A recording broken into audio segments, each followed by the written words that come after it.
Am I the a-hole for not apologizing to my niece? I 33F was visiting my parents a while ago, and my brother, Sil, and niece 6F were there. My niece is a great kid. She's dynamic, full of energy, fun, and super creative. She's also unfortunately on her way to being detrimentally spoiled. She's the only grandkid on either side of the family, and her other grandfather, my brother's Phil, is a millionaire, so she gets whatever she wants and basically never hears the word no. On this visit, we were playing in the living room, and she got a little too excited. I was sitting on the couch with my legs stretched out, and my niece ran and jumped on top of my legs. It hurt. So I yelled out no expletives, no angry language toward her. She started crying because she understood she hurt me. My dad, who was sitting in an armchair in the same room, demanded I apologize for making her cry. I said I wouldn't because it would be a horrible lesson for her if she were taught that people she hurt should be apologizing to her, but my dad was still angry at me. Again, I didn't yell at my niece. I think the most blaming language I used was "that hurt" or "you hurt me," but as calmly as I could in the moment. Things calmed down later, and she and I are fine, but my dad's reaction still sticks with me. Am I the a-hole for making my niece cry when she hurt me? Now for some comments. If you teach the kid that she can hurt people and get an apology from it, you are asking for behavioral problems. Responding "ow" when something hurts is how they learn that they can hurt people. Edit, forgot to say, not a-hole. That's exactly what I thought. I think my dad was being overprotective because she's a little girl and his only granddaughter, or grandkid for that matter. Not a-hole, I also don't get your dad's reaction. The kid hurt you. You yelled. All natural. He's really avoidant of interpersonal conflict, so he might have just been looking for the quickest way to get her to stop crying. That's the only way I've been able to rationalize it. Not a-hole, your dad's a bit of a softie where she is concerned. People scream when you hurt them. Kids are really prone to doing this sort of thing. They get excited, don't think about the consequences and fly at you. Suddenly you have a sneaker in the stomach and are curled into a ball trying to gasp for air. Can you tell I have two nieces? I agree that you didn't owe her an apology. She cried because she was startled and because you yelled. I would have taken her aside and asked her if she remembers when I yelled out and explained in kid speak that she shouldn't jump on people because she is getting to be a big girl and can hurt people. That sort of conversational approach helped my nieces become more considerate about this as they got older. I agree she cried because she was startled. I didn't take her aside, but a little bit later in the same room I talked to her about what she did hurt me, and how I hoped she would be more careful. I've definitely ended up with toys in my face and sneakers in my gut, nieces FTW, but this was the first time she legit hurt me. Plus my dad's reaction seemed very strange. Not a-hole, you did absolutely nothing wrong. The 23-month-old infant that I babysit even says sorry when he hurts people. I would love to meet such a kind infant. He sounds amazing. Now for the next story. Am I the a-hole for screaming at a bunch of kids for trying to steal my dog right before being put to sleep? This has been going on for a while and honestly been quite stressful and frustrating, so I will share my story here today and hope to get some opinions and insights. I 28 had a dog that accompanied me for 9 years. She wasn't very old and looks fine from the outside, but she was sick and in constant pain. It took a lot for me to accept that putting her down was the right choice and tried my best to prepare myself for that day. I told my friends and neighbors about the appointment, the ones I know who cares about my dog, and they were welcome to say goodbye to her. Among them is a 10-year-old girl who lives next door. The girl had been begging me to change my mind, to not give up on my dog and not to kill her. I was not in the mood of comforting or explaining things to kids, so I ignored her and just let my partner deal with her. On the day of the appointment itself, I brought my dog out for a bit of sunshine before the actual departure. The girl came again, this time with her friends, and they just took my dog. She was very skinny then, even a kid could take her, and ran. They did not get far as my partner quickly went after them took her back, and put her in the car. I completely lost my shit. I had been holding back all these time when this girl had been harassing me for killing dog, and on the actual day she even stressed my dog out by pulling this stunt. I screamed at the kids, calling them quite a number of names until the girl cried and ran away. It has been 2 weeks. I sent my dog for cremation and she came home in a small urn. I still miss her terribly, but have stopped crying every time I think of her. The family next door had been demanding an apology from me to the little girl, saying that I've traumatized her for yelling at her, and that she only did that because she loved my dog. I told them she deserved it. I am not going to apologize to a kid who similarly traumatized my dog during her last moments. I have been called out for it several times because I cannot just avoid my neighbors in general, and they were talking about how much of an asshole I am. Even if she is a kid, I cannot forgive her, much less apologize. So am I the a-hole? It's her parents' job to explain to her. Not yours. Not a-hole. They owe you an apology for traumatizing you and your poor dog. I'm sure the girl meant well, but lessons need to be learned. Not a-hole, the girl stole your dog. And a sick dog at that, causing it unnecessary stress. The neighbors should be explaining to their kids they pull this sort of stuff, they should expect to be shouted at. Not a-hole, I'm sorry for your loss, op. I've had to euthanize several dogs over the years, including my childhood dog. It was one of the most painful decisions I had to make.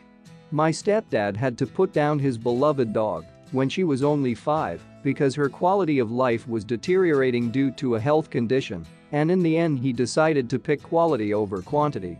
You did right by your girl. Letting go of a beloved fur baby is a selfless act. This little girl clearly doesn't understand the complexities of putting a pet to sleep. But that is neither your job nor your responsibility to explain that to her. What was she even planning on doing, running off with your dog like that? Like, I'm really puzzled what her end game was. Her parents should have stepped in before this incident. They're responsible for how their daughter acted. Take care of yourself, op. Not a-hole, it's a lesson that kids need to learn. Sometimes you're wrong, and your parents can't make you correct. Sometimes you deserve to be yelled at. 10 seems about right for that lesson. Not a-hole, life lesson learned. If you apologize, she'll think you're in the wrong. Not her. She'll think she can get away with anything to anyone. You taught her that not all people are going to fall for her BS just because she's a kid. Honestly, that's for her parents, not strangers in public. Parents don't always get to pick the ways their children receive lessons, especially when they neglect to explain the deeper parts of life to their children. They knew your dog hurt from the inside, yet failed to properly explain that to their child. I'm sorry for your loss. Now for the next story. Am I the a-hole for not buying my sister a really expensive graduation present? Basically, my 18F sister 25F asked me to buy her this £500 diamond necklace that she likes. I was given a student loan by the government, so I could afford the necklace, but I'm moving out next year and I live in a really expensive city and I plan on doing a study abroad next summer, so money's gonna be kinda tight. Also, my parents can't afford to help me financially, so I'll be living off my loan. My sister was like, £500 won't make a dent in my bank account, and she deserves it because she graduated university. I told my sister no because I need to save my money, and she called me stingy and hasn't spoken to me in like a week. She literally ignores my whole existence. My mum says I should just be the bigger person and apologize, but I don't know what to say. Should I be like, sorry for not buying you a £500 gift? I actually think my sister should apologize since she's way older than me and she got loads of money from my grandparents for her graduation, so if she desperately needed this necklace she could just use that. Do you think I should apologize or let her keep ignoring me? Now for some comments. Not a-hole, automatically so. Actually, anyone demanding gifts regardless of their value or the perceived impact on someone's bank account is by default the asshole. I don't know how to get her to stop ignoring me though, it feels quite lonely at home these days. Not a-hole, your student loan is to fund your studies and expenses related to them, not to buy your sister a diamond necklace. That's a ridiculous level of entitlement from your sister. Not a-hole, this is some entitled BS from your sister's side. First, you are not obliged to buy your sister any present, especially not something that expensive. If you want to buy her a present, you decide what you want to buy for her. Moreover, this money is not your money, it is a loan. Is she aware that you have to give it back over time? So you are right to say that you want to save the money as much as possible. So do not apologize to her and do not give in to her crazy demands. She needs to behave like an adult, not like an entitled brat. Not a-hole, completely unreasonable request of a 25-year-old adult to ask of their little sister who has just literally become an adult. Do not buy her this bracelet and do not apologize. The fact that she's toxic enough to give you the silent treatment for not instantly agreeing to her crazy demand is proof that she's entitled as hell. I would personally just laugh at her and her behavior. Is she planning on buying you a diamond necklace when you graduate then? Probably not. Not a-hole. That's a huge amount of money for an 18-year-old student and a 25-year-old actually, which is, I assume, why she wants you to pay for it. Now for the next story. Am I the a-hole for telling my ILs I'll never cook for them because I don't cook for ungrateful people? My ILs are big food people. They're also the kind of people who complain about food they get behind the cook's back. I always knew this about my ILs. My husband warned me, told me he had told them to knock it off before, but they won't, so he refuses to engage. They are that ungrateful that when my grandmother-in-law died, his family were all bitching about the food a neighbor brought out to them: casserole, salad, sandwiches, pizzas, and saying how bland or meh the food was. The food was tasty, and there wasn't a damn thing wrong with it, but that's just them. They never talk like that about each other's food. But as an IL, you're not exactly exempt from criticism. Another time they were at a neighborhood BBQ and complained about the stuff other people brought. Even saying something about food a 12-year-old had prepared, they made little skewers and saying it was so obviously a child's cooking, meaning nothing special as they put it. So anyway, my sil had her youngest's christening recently. She had hired a caterer and they cancelled at the last minute. Workers came down with COVID. They ended up asking me if I would help get food together for it. I said no. My husband told them we were busy and didn't have the time for it. Sil said I usually have chill Saturdays and could easily prepare something. He spoke to them and said in no uncertain terms, did I owe them food? What followed was they stopped by while he was working and I was home and asking me to make a couple of pizzas for the christening party. I told them they already had their answer. They told me I could get some money thrown my way for it. I told them even if they paid me double the standard price of 2 pizzas I still wouldn't cook for them with how they treat food made by other people. They told me being part of the family means having to sometime, and I said I would never cook for them because I don't cook for ungrateful people. They're pissed and a few of them called me an asshole. My husband told me they were acting like kids and I was fine. Part of me feels like ta because I know how they are and I engaged with them. Am I the a-hole? Now for some comments. Not a-hole. Stand your ground. They sound awful. You're completely right, there's no point making anything when you already know they'll criticize it. Part of me wonders if that's why the caterer cancelled, she knew she'd get a bad review from them. They are going to complain about it, so why make it? If you took the money they'd feel more entitled to complain. Basically they are going to complain if op does it and complain when op doesn't, so why bother putting in the effort? My in-laws moved into a condo near us and wanted my house cleaner to work for them.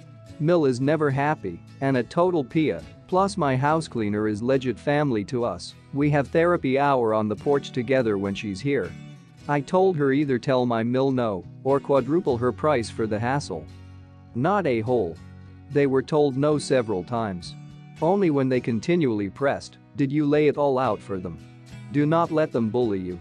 Kudos to your husband for having your back with his family. Yeah, most of these stories have the husband rolling over to avoid conflict.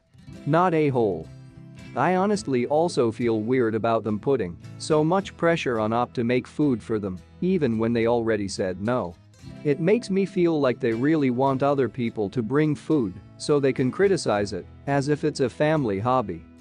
I don't really think they dislike other people's cooking. I think they're just very insecure catty people who have to pump themselves up by putting other people down. Think about it, why would they ask someone else to prepare food when they know they won't like it? Why can't they prepare the food themselves? I mean, it's their party, and they are the only good cooks they know? If I knew I wouldn't like the food that a particular person cooks, I sure as hell wouldn't ask them to cater my daughter's christening. I would want to serve good food. Nah, they like the food just fine. They just need something to bitch about to make themselves feel better. Not a-hole. Sounds to me like they imagine themselves to be foodies with such refined palates that they have the God-given right to comment on everything everyone makes, as if they're professional critics critiquing a five-star restaurant. I've no doubt they ask people to make goods, knowing full well they won't like it, or even worse, like it but can pretend not to, because they want the opportunity to stick their noses in the air and give off the impression that they are high and mighty.